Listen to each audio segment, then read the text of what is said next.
வீடியோல எந்த விஷயத்தை பற்றி பேச போகிறோம் அப்படின்னு சொல்லி கேட்டோம் அப்படின்னா, நேற்றுல இருந்து த லாஸ்ட் ஒன் டைம் அப்படின்னு சொல்லிட்டு ஒரு ஹேஷ்டேக்கோட தளபதி விஜய் இருக்கார் இல்லையா, அவருடைய கடைசி படத்துக்கான அறிவிப்பு அப்படின்றது வந்துட்டு நேற்றே ரிலீஸ் ஆக போகுது அப்படின்னு சொல்லிட்டு எக்கச்சக்கமான போஸ்ட் பார்த்தோம் அப்படின்னா சோஷியல் மீடியாஸில் வந்துகிட்டு இருந்துச்சு அப்படின்னே சொல்லலாம்.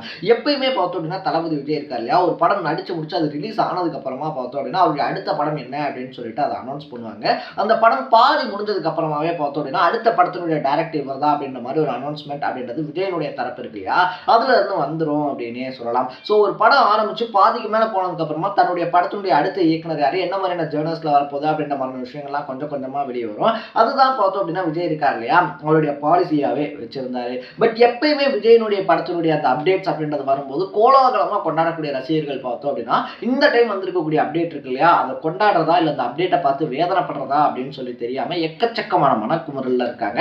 அதுக்கு முக்கியமான காரணம் என்ன அப்படின்னு சொல்லி பார்த்தோம் அப்படின்னா ட்ரெண்டான மாதிரியே த ஒன் லாஸ்ட் டைம் அப்படின்னு சொல்லிட்டு தளபதி விஜய் இருக்கார் இல்லையா, அவருடைய கெரியர்ல இருக்கக்கூடிய உச்சக்கட்ட பீக்ல இருக்கக்கூடிய இந்த சுச்சுவேஷன்ல சினிமா விட்டுட்டு போறாதான் அப்படின்னே சொல்லலாம். ஸோ படம் என்ன மாதிரி வரப்போகுது அப்படின்னு சொல்லி எக்ஸ்பெக்ட் பண்றதா, இல்லைன்னா தளபதி நம்மளை விட்டுட்டு போறாரே அப்படின்னு சொல்லி ஃபீல் பண்றதா அப்படின்ற மனநிலைமையில தான் அவருடைய ரசிகர்கள் இருக்காங்க. அதை தாண்டி பார்த்தோம் அப்படின்னா இந்த படத்துல எக்கச்சக்கமான அன்எக்ஸ்பெக்டட் விஷயங்கள் இருக்கு அப்படின்னே சொல்லலாம். ஃபர்ஸ்ட் விஷயமே என்ன அப்படின்னு சொல்லி பார்த்தோம்னா டைரக்டரா ஹெச் வினோத் இருக்கார் இல்லையா, அவர் உள்ள வந்திருக்காரு அப்படின்னு தான் சொல்லணும். ஏன்னா கெரியருடைய கடைசி படம் இதை வந்துட்டு அவரை வச்சு ஆல்ரெடி ஹிட் கொடுத்த லோகேஷ் கனகராஜா இருந்தாலும் சரி, இல்லை அவரை வச்சு எக்கச்சக்கமான ஹிட் கொடுத்த டேரக்டர்ஸாக இருந்தாலும் சரி, அவங்கள யாராவது ஒருத்தர் அவர் சூஸ் பண்ணியிருக்கலாம். பட் இதுக்கு முன்னாடி படத்தை பார்த்தோம் அப்படின்னா வெங்கட் பிரபு இருக்கார் இல்லையா, அவரோட பண்ணியிருந்தாரு. இப்போ இந்த படம் அப்படின்றது ஹெச் வினோத்தோட பண்ணியிருக்காரு. ஸோ தன்னுடைய கடைசி படத்தில் கூட பார்த்தோம் அப்படின்னா புதுசாக ஏதாவது பண்ணலாமா அப்படின்னு சொல்லி அவர் ட்ரை பண்ணியிருக்கக்கூடிய விஷயங்கள் எல்லாத்தையுமே பார்த்தோம்னா ஓகே ஏதோ ஒன்று புதுசாக ட்ரை பண்ணுறாரு போல அப்படின்னு சொல்லி சொல்ல வச்சிருக்கு. பட் லாஸ்ட் டைம் பார்த்தோம் அப்படின்னா யுவன் விஜய் காம்போ இருக்கு இல்லையா, அந்த காம்போ வந்துட்டு விஜய் அனிருத் இருக்கார் இல்லையா, அவங்க காம்போ அளவுக்கு எடுபடலை அப்படின்றது எல்லாராலையுமே பரவலாக வெளியே பேசப்பட்டுச்சு அப்படின்னே சொல்லலாம். ஸோ அதனால இந்த படத்தில் ரிஸ்க் எடுக்க வேணாம் அப்படின்னு சொல்லிட்டு அனிருத் தான் மியூசிக் டைரக்டராக வந்துட்டு கமிட் பண்ணப்பட்டிருக்காரு அப்படின்னு சொல்லப்படுது. இதுக்கப்புறமா பார்த்தோம் அப்படின்னா தமிழில் எக்கச்சக்கமான ப்ரொடியூசர்ஸ் இருக்கும்போது கன்னடாவை சேர்ந்த கேவிஎன் ப்ரொடக்ஷன்ஸ் அப்படின்னு சொல்லக்கூடிய ஒரு ப்ரொடக்ஷன்ஸ் தான் இந்த படத்தை தயாரிக்கிறாங்க அப்படின்னு சொல்லி அனௌன்ஸ் பண்ணப்பட்டிருக்கு. அந்த படத்தினுடைய முதல் தயாரிப்பாகவே பார்த்தோம் அப்படின்னா இந்த படம் தான் தமிழ் திரையுலகில் வரப்போகுது அப்படின்னு சொல்கிறாங்க. ஸோ ஏன் இவ்வளோ பேர் இருக்கும்போது அவங்க அங்கே போய் அவங்களுக்கு வந்துட்டு டேட்ஸ் கொடுக்கணும் அப்படின்னு சொல்லி ஒரு கேள்வி இருக்குது. இது எல்லாத்துக்குமே தான் நம்ம இந்த வீடியோவில் பதில் சொல்ல போகிறோம். அதுக்கு முன்னாடி நம்ம சேனலுக்கு நீங்கள் புதுசாக வந்திருந்தீங்க அப்படின்னா அப்பப்போ அப்டேட்டாக போயிட்டு இருக்கக்கூடிய விஷயங்கள், அது கரண்ட் அஃபேர்ஸாக இருந்தாலும் சரி, பாலிடிக்ஸாக இருந்தாலும் சரி, ஸ்போர்ட்ஸாக இருந்தாலும் சரி, அப்பப்போ அப்டேட்டாக போயிட்டு இருக்கக்கூடிய விஷயங்களை நீங்கள் தொடர்ந்து தெரிஞ்சுக்கணும் அப்படின்னு ஆசைப்பட்டீங்கன்னா மறக்காம சேனலை சப்ஸ்கிரைப் பண்ணிக்கோங்க.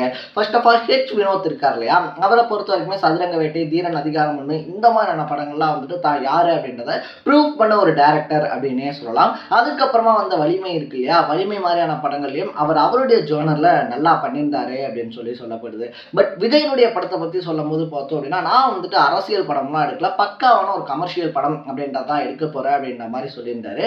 பட் வெளியா இருக்கக்கூடிய போஸ்ட்ல பார்த்தோம் அப்படின்னா the torch bearer of democracy is arriving அப்படின்ற அந்த லைனோட தான் பார்த்தோம்னா ப்ரொடக்ஷன் ஹவுஸ் இருக்காங்க இல்லையா, கேவிஎன் ப்ரொடக்ஷன், அவங்க வந்துட்டு அந்த போஸ்ட் அப்படின்றத போட்டிருக்காங்க. ஸோ இதனால கண்டிப்பா இந்த படம் வந்துட்டு ஒரு பொலிட்டிக்கல் சட்டையரில் தான் இருக்கும். லைக் சர்க்கார் மாதிரியான படம் இருக்கு இல்லையா, அந்த மாதிரி அரசியல் பேசக்கூடிய ஒரு படமா தான் இருக்கும் அப்படின்னு சொல்லி எக்ஸ்பெக்ட் பண்ணப்படுது. ஏன்னா சர்க்காருமே பார்த்தோம்னா ஒரு கமர்ஷியலான ஃபிலிம் தான், பட் அதில் பாலிடிக்ஸ் அந்த அளவுக்கு பேசப்பட்டிருந்துச்சு அப்படின்னே சொல்லலாம். அந்த மாதிரி ஒரு ஜேர்னலில் தான் ஹெச் வினோத் எடுக்க போறாரு. அது மட்டும் இல்லாமல் பார்த்தோம் அப்படின்னா தன்னை ஒரு நல்ல டைரக்டர் அப்படின்னு சொல்லி ஆல்ரெடி ப்ரூவ் பண்ணவர் விஜய் கூட சேர்ந்து எந்த மாதிரியான ஒரு படம் பண்ண போறாரு அப்படின்னு சொல்லிட்டு பார்த்தோம்னா எக்ஸ்பெக்டேஷன் எகிர விட்டுருக்காங்க அப்படின்னு தான் சொல்லணும்.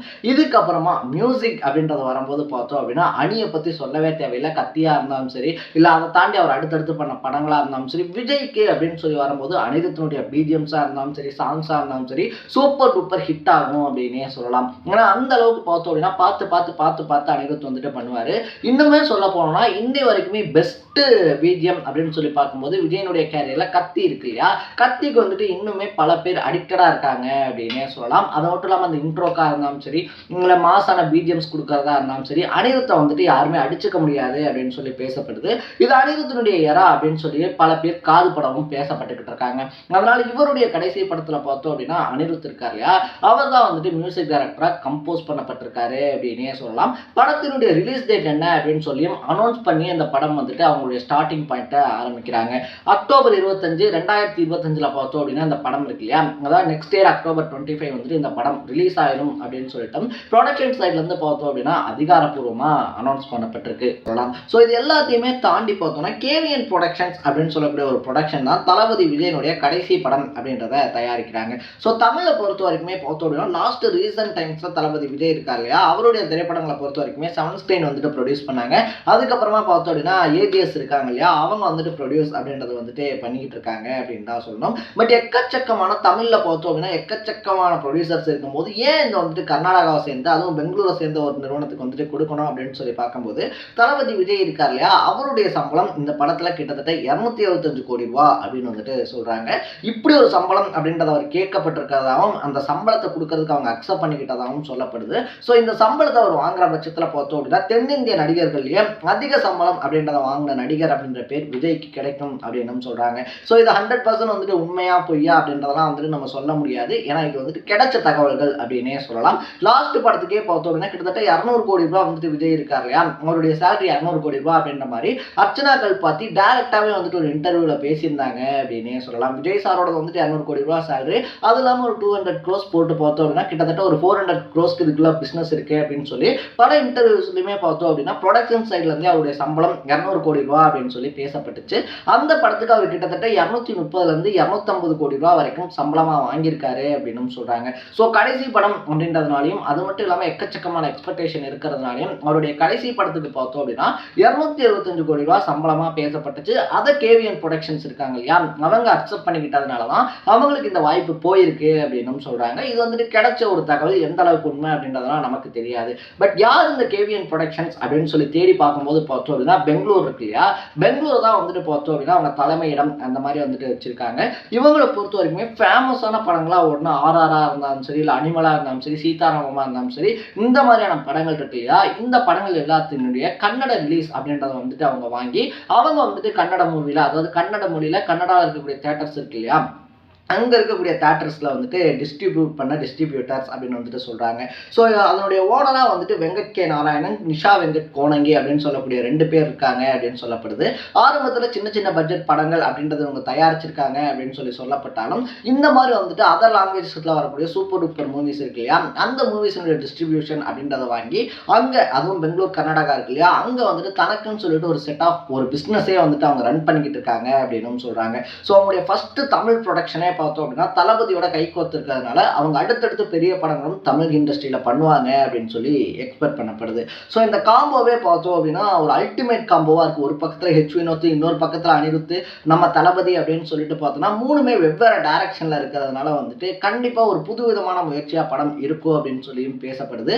இதுக்கப்புறமா தளபதி விஜய் இருக்கார் இல்லையா, அவர் அரசியலுக்கு போறதுனால அவர் அரசியலுக்கு போய் மக்களுக்கு என்னென்ன செய்வேன், என்னென்ன சொல்லணும்னு சொல்லி ஆசைப்படுறாரோ அது இந்த திரைப்படங்கள்ல இருக்கும் அப்படின்னு சொல்லியும் நிறைய எக்ஸ்பெக்ட் பண்ணப்படுது அப்படின்னே சொல்லலாம். ஏன்னா இதுக்கு முன்னாடி இருந்தவங்க எம்ஜிஆரா இருந்தாலும் சரி, இல்லை விஜயகாந்தா இருந்தாலும் சரி, அவங்கெல்லாம் பார்த்தோம் அப்படின்னா அவங்களுடைய திரைப்படங்கள் மூலியமா அவங்க ஆட்சிக்கு வராங்க, இல்லை அவங்க அரசியலுக்கு வராங்க அப்படின்னா மக்களுக்கு என்னெல்லாம் செய்வாங்க, அதை தாண்டி அவங்க நாடு எப்படி இருக்கணும்னு ஆசைப்படுறாங்க, மக்கள் எப்படி இருக்கணும்னு ஆசைப்படுறாங்க அப்படின்னு சொல்லிட்டு அவங்களுடைய தனிப்பட்ட எண்ணங்கள் இது எல்லாத்தையுமே சினிமாவில் மக்களுக்கு சொல்லியிருக்காங்க. அதே வழியை தான் பார்த்தோம் அப்படின்னா தளபதி இருக்கார் இல்லையா, அவரும் ஃபாலோ பண்ண ஆசைப்படுறாரு அப்படின்னு சொல்றாங்க. ஸோ இது எந்த அளவுக்கு கை கொடுக்க போகுது, அதை தாண்டி இந்த படத்தினுடைய அவுட்புட் இருக்கு இல்லையா, அது எந்த அளவுக்கு வெளியே வரப்போகுது அப்படின்றதெல்லாம் நம்ம வெயிட் பண்ணி தான் பார்க்கணும். எனிவேஸ் தளபதி திரையில தெரிஞ்சாலே போதும், அன்னைக்கு தான் எங்களுக்கு தீபாவளி அப்படின்னு சொல்லிட்டு ஒவ்வொரு பட ரிலீஸையுமே தீபாவளி மாதிரி கொண்டாடிக்கிட்டு இருக்கக்கூடிய அவருடைய ஃபேன்ஸ் இருக்காங்க இல்லையா, அவங்களுக்கு விஜய் வந்துட்டு கோலி விட்டு போறது அப்படின்றது வந்துட்டு ஒரு ரீப்ளேசபிளே கிடையாது அப்படின்னே சொல்லலாம். அந்த இடத்துல இனிமேல் யாரையும் வச்சு பார்க்க முடியாது அப்படின்றதான் உண்மை. இன்னும் சொல்ல போனோம் அப்படின்னா கோலிவுட்டை தூக்கி நிறுத்தக்கூடிய முக்கியமான தூண்கள்ல ஒரு தூணா இருக்கக்கூடிய தளபதி விஜய் இனி சினிமாவில் இருக்க போறது இல்லை அப்படின்றது ஒரு சோகமான விஷயம் அப்படின்னு சொல்லலாம். ஸோ இது எல்லாத்தையுமே தாண்டி தளபதி 69 இருக்கு இல்லையா, அது அவருடைய அரசியல் பயணத்துக்காக இருந்தாலும் சரி, அவருடைய பர்சனல் கெரியருக்காக இருந்தாலும் சரி யூஸ் ஆகிற மாதிரி என்னன்னைக்கும் பேர் சொல்ற படமா இருக்கணும் அப்படின்றது தான் என்னுடைய தனிப்பட்ட விஷயம், என்னுடைய தனிப்பட்ட ஆசை அப்படின்னு சொல்லலாம். நீங்க இந்த விஷயத்தை பத்தி என்ன நினைக்கிறீங்க அப்படின்றத கமெண்ட்ல போட்டு இதே மாதிரி அப்பப்போ அப்டேட்டா போயிட்டு இருக்கக்கூடிய விஷயங்கள், அது கரண்ட் அஃபேர்ஸாக இருந்தாலும் சரி, பாலிடிக்ஸாக இருந்தாலும் சரி, ஸ்போர்ட்ஸாக இருந்தாலும் சரி, அப்பப்போ அப்டேட்டா போயிட்டு இருக்கக்கூடிய விஷயங்களை நீங்க தொடர்ந்து தெரிஞ்சுக்கணும் அப்படின்னு ஆசைப்பட்டீங்கன்னா மறக்காம சேனலை சப்ஸ்கிரைப் பண்ணிக்கோங்க. நாளைக்கு இதே மாதிரி இன்னொரு இன்ட்ரெஸ்டிங்கான வீடியோட சந்திக்கலாம். Bye by.